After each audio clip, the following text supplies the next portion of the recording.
അസ്സലാമു അലൈക്കും വറഹ്മത്തുള്ളാഹി വബറകാതുഹു. എന്താണ് എല്ലാവരുടെയും വിശേഷം? അല്ലാഹു റബ്ബുൽ ആലമീൻ നമ്മുടെ ജീവിതത്തിലുടനീളം സമാധാനം നൽകുമാറാകട്ടെ. സമ്മാനത്തിനുള്ള ചോദ്യം വീഡിയോയുടെ ലാസ്റ്റ് ഭാഗത്തുണ്ട്. റസ്സ വ്ളോഗ്സിലേക്ക് സ്വാഗതം. അപ്പോൾ ഇന്ന് നമ്മൾ പറയുന്നത് വളരെ വളരെ പ്രധാനപ്പെട്ടൊരു വിഷയമാണ്. സെക്സ് എന്ന് പറഞ്ഞാൽ എന്താണ്? നമ്മൾ മുൻപൊരു വീഡിയോ സെക്ഷൽ ലൈഫിനെ കുറിച്ച് ചർച്ച ചെയ്തിരുന്നു. ദാമ്പത്യ ജീവിതത്തിൽ വളരെ വളരെ പ്രധാനപ്പെട്ടൊരു ഘടകമാണ് സെക്സ് എന്ന് പറയുന്നത്. ഇപ്പോൾ നമ്മൾ മതപരമായി നോക്കുകയാണെങ്കിൽ തന്നെ അതിന് വലിയ പ്രതിഫലം ഉണ്ട് എന്നാണ്. ഹബീബായ സല്ലല്ലാഹു അലൈഹി വസല്ലം തങ്ങൾ ഈ വിഷയം പറഞ്ഞപ്പോഴേ സ്വഹാബത്ത് ചോദിക്കുന്നുണ്ട്, യാ റസൂലല്ലാഹ്, ഞങ്ങളുടെ ഭാര്യയുമായി സെക്ഷൽ റിലേഷനിൽ ഏർപ്പെടുന്നതിന് പ്രതിഫലമുണ്ടോ അള്ളാഹുവിൽ നിന്ന്? അങ്ങെന്തായി പറയുന്നേ? ഉണ്ട് സ്വഹാബ, ഉണ്ട് സ്വഹാബ.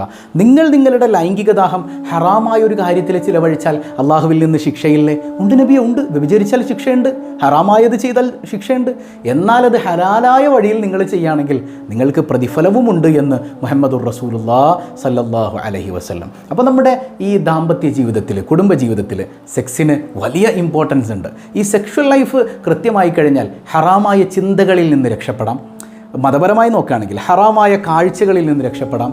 ഹറാമായ പ്രവർത്തനങ്ങളിൽ നിന്ന് ഒരു പരിധി വരെയൊക്കെ സെക്ഷൽ ലൈഫ് ക്ലിയർ ആണെങ്കിൽ നമ്മൾ രക്ഷപ്പെടും എന്നാണ്. അതിൽ നിന്നൊക്കെ നമുക്ക് മാറി നിൽക്കാൻ പറ്റും എന്നുള്ളതാണ്. അപ്പോൾ ഈ സെക്ഷൽ ലൈഫ് എപ്പോഴും മനോഹരമായിരിക്കണം. അതിൽ വലിയ പങ്കുണ്ട് നമ്മുടെ തമ്പനയിൽ പറഞ്ഞതുപോലെ ഡ്രസ്സുകൾക്ക്. അതായത് ഭാര്യയുടെയും ഭർത്താവിൻ്റെയും ഡ്രസ്സിന് സെക്ഷൽ ലൈഫിൽ വലിയ പ്രത്യേകത ഉണ്ട്, വലിയ പങ്കുണ്ട് എന്നാണ്. ഒരു സഹോദരൻ എൻ്റെ അടുത്ത് വന്നിട്ട് സങ്കടം പറഞ്ഞു. എന്താണെന്നറിയോ ഉസ്താദേ, ഞാനിങ്ങനെ ഹറാമിലേക്ക് നോക്കിപ്പോകുന്നു. ഞാൻ എന്ത് ഹറാമിലേക്കാണ് നോക്കുന്നത്? അപ്പോൾ ഞാൻ എന്താ ഉസ്താദേ പറയാം, അതായത് അന്യ സ്ത്രീകളിലേക്ക് ഞാനിങ്ങനെ വല്ലാതെ നോക്കിപ്പോകുന്നുണ്ട്. എൻ്റെ കണ്ണുകൾ എനിക്ക് നിയന്ത്രിക്കാൻ പറ്റുന്നില്ല. എന്നാൽ ഞാൻ നോക്കിക്കഴിയുമ്പോൾ എൻ്റെ മനസ്സിലേക്ക് തൗബയുടെ ചിന്ത കടന്നു വരുന്നുണ്ട്. പക്ഷേ ഞാൻ കരഞ്ഞു പോവാണ്. പക്ഷേ എനിക്കതിനെ നിയന്ത്രിക്കാൻ പറ്റുന്നില്ല. ഞാനപ്പോൾ അദ്ദേഹത്തിൻ്റെ ഒരു കൗൺസിലിംഗ് സെഷൻ പോലെ അദ്ദേഹവുമായി സംസാരിച്ചപ്പോൾ അദ്ദേഹത്തിൻ്റെ സെക്ഷൽ ലൈഫിനെ കുറിച്ച് ഞാൻ ചോദിച്ചു. അപ്പോൾ അദ്ദേഹം പറഞ്ഞത്, എൻ്റെ ഭാര്യ, എനിക്ക് അവളെ ഭയങ്കര ഇഷ്ടമാണ്, അവൾക്കും എന്നെ ഭയങ്കര ഇഷ്ടമാണ്. പക്ഷേ ഒരു കാര്യം ഞാൻ അവളോട് എന്നും പറഞ്ഞാലും അവൾ അത് അക്സെപ്റ്റ് ചെയ്യില്ല, അംഗീകരിക്കില്ല. എൻ്റെ ഭാര്യ എപ്പോഴും കിച്ചണിലാണ്. അതായത് എപ്പോഴും അവൾക്ക് പണിയെടുത്താലും തീരൂല. 24 മണിക്കൂർ അടുക്കളയിലാണ്. അടുക്കളയിൽ നിന്ന് ജോലിക്ക് കഴിഞ്ഞിട്ട് അവസാനം ഒന്നൊന്ന് കുളിക്കുക പോലും ചെയ്യാതെ, ഞാൻ താല്പര്യപ്പെടുന്ന, ഞാൻ വാങ്ങിക്കൊടുത്ത ഡ്രസ്സുകൾ പോലും ധരിക്കാതെ ആ രൂപത്തിൽ വന്നിട്ടാണ് ബെഡിൽ ഇങ്ങനെ കിടക്കുക. സത്യം പറഞ്ഞു ഉസ്താദ്, എനിക്ക് മാനസികമായ മടുപ്പ്, ഒരു സെക്ഷൽ താല്പര്യം പോലും എനിക്ക് എൻ്റെ ഭാര്യയോട് വരുന്നില്ല ഈ ഒരു കാരണം കൊണ്ടെന്നാണ്. പ്രിയ സഹോദരങ്ങൾ, ഇത് വലിയ ഡേഞ്ചറായ വിഷയമാണ്. എല്ലാം കഴിഞ്ഞ് നിങ്ങളുടെ ഭർത്താവോ നിങ്ങളുടെ ഭാര്യയോ ഒരു തെറ്റിലേക്ക് ചെന്നതിന് ശേഷം അതിൻ്റെ കാരണങ്ങൾ അന്വേഷിച്ച് നടക്കാതെ ഈ ഒരു ലൈഫ് വളരെ മനോഹരമാക്കാൻ നമ്മൾ ശ്രമിക്കണം എന്നുള്ളതാണ്. നിങ്ങൾ ചിന്തിച്ച് നോക്കിയേ. അപ്പോൾ നമ്മുടെ വൈകാരികമായ ചിന്തകളെ ഉണർത്തുന്ന തരത്തിലുള്ള ഡ്രസ്സ് വേണം ഭാര്യ ധരിച്ചുകൊണ്ട് ബെഡ്റൂമിലേക്ക് വരാനായിട്ട്. പറയുന്നത് മനസ്സിലാകുന്നുണ്ടോ? ഒരു പുരുഷന് എങ്ങനെയാണ് ലൈംഗികമായ താല്പര്യം ഉണ്ടാകുക? നമ്മൾ മുമ്പൊരു വീഡിയോയിൽ പറഞ്ഞിരുന്നു, വിഷ്വൽ സ്റ്റിമുലേഷൻസിലൂടെ, അതൊരു കാഴ്ചയിലൂടെയാണ് അവന് വൈകാരികമായ ചിന്തകൾ ഉണ്ടാകുന്നത്. അതായത് സെക്സ് ചെയ്യാൻ ചിന്തിച്ചിട്ടില്ലാത്തൊരു ദിവസം പോലും തൻ്റെ പ്രിയപ്പെട്ടവരുടെ ഈ സുന്ദരമായ അണിഞ്ഞൊരുകൽ ഡ്രസ്സുകളൊക്കെ കാണുമ്പോഴേക്ക് അവനിൽ അത്തരം താല്പര്യം ജനിക്കുകയാണ്. അങ്ങനെ അവർക്കിടയിലുള്ള സ്നേഹബന്ധം വർദ്ധിക്കുകയും ആ ഒരു സ്നേഹബന്ധം ഉലയ്ക്കാൻ കഴിയാത്തവണ്ണം ദൃഢമായി തീരുകയും ചെയ്യുന്നൊരു കാഴ്ചയാണ്. പലപ്പോഴൊക്കെ കല്യാണം കഴിഞ്ഞ് ആദ്യമൊക്കെ ഭയങ്കര അടിപൊളിയായിരിക്കും അല്ലേ? നല്ല ഡ്രസ്സൊക്കെ ഇട്ട് കുളിച്ച് നല്ല പെർഫ്യൂമൊക്കെ പൂശിയിട്ടാണ് നമ്മൾ ബെഡ്റൂമിലേക്ക് ചെല്ലുക.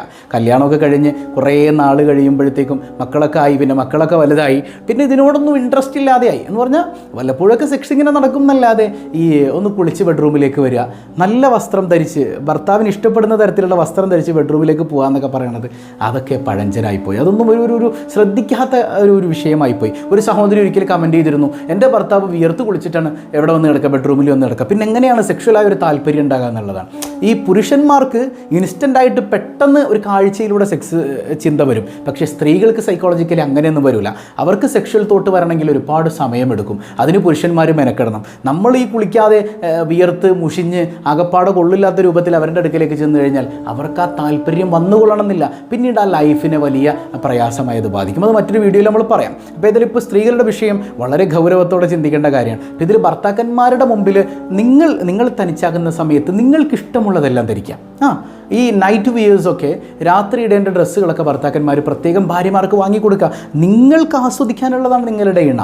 ഭാര്യയിലും ഭർത്താവായാലും മറ്റുള്ളവർക്ക് കണ്ട് ആസ്വദിക്കാനല്ല. അതായത് നിങ്ങളുടെ ഭാര്യ പുറത്ത് പോകുമ്പോൾ അടിപൊളി ഡ്രസ്സൊക്കെ ഇട്ട് നാട്ടുകാരൊക്കെ ഒന്ന് കണ്ടോട്ടെ, എല്ലാം അടിപൊളിയായിട്ടൊക്കെ പോകും. അപ്പോൾ എന്താ അതിൻ്റെ അർത്ഥം?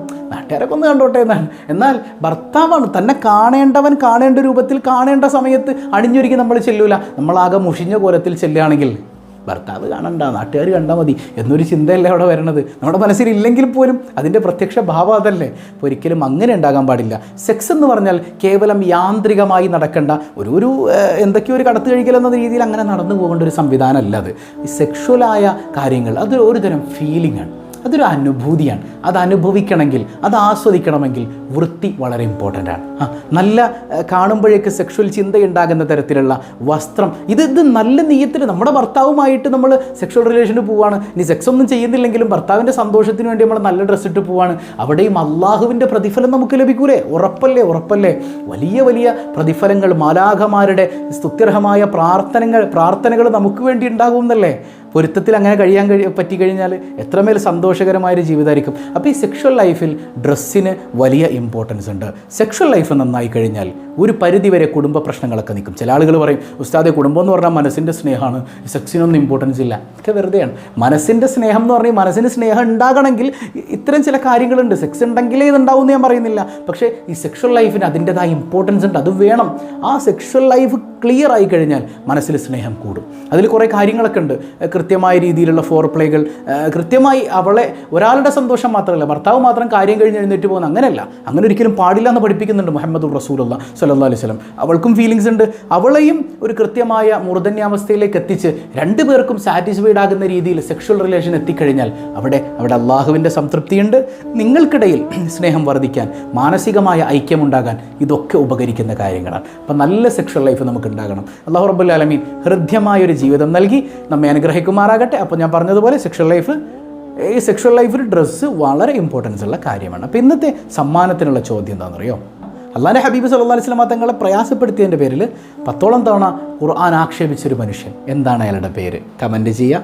അല്ലാഹു റബ്ബുൽ ആലമീൻ നമ്മുടെ ജീവിതത്തിലുടനീളം സമാധാനവും സന്തോഷവും ഐക്യവും നൽകി അനുഗ്രഹിക്കുമാറാകട്ടെ. അസ്സലാമു അലൈക്കും വറഹ്മത്തുള്ളാഹി വബറകാതുഹു.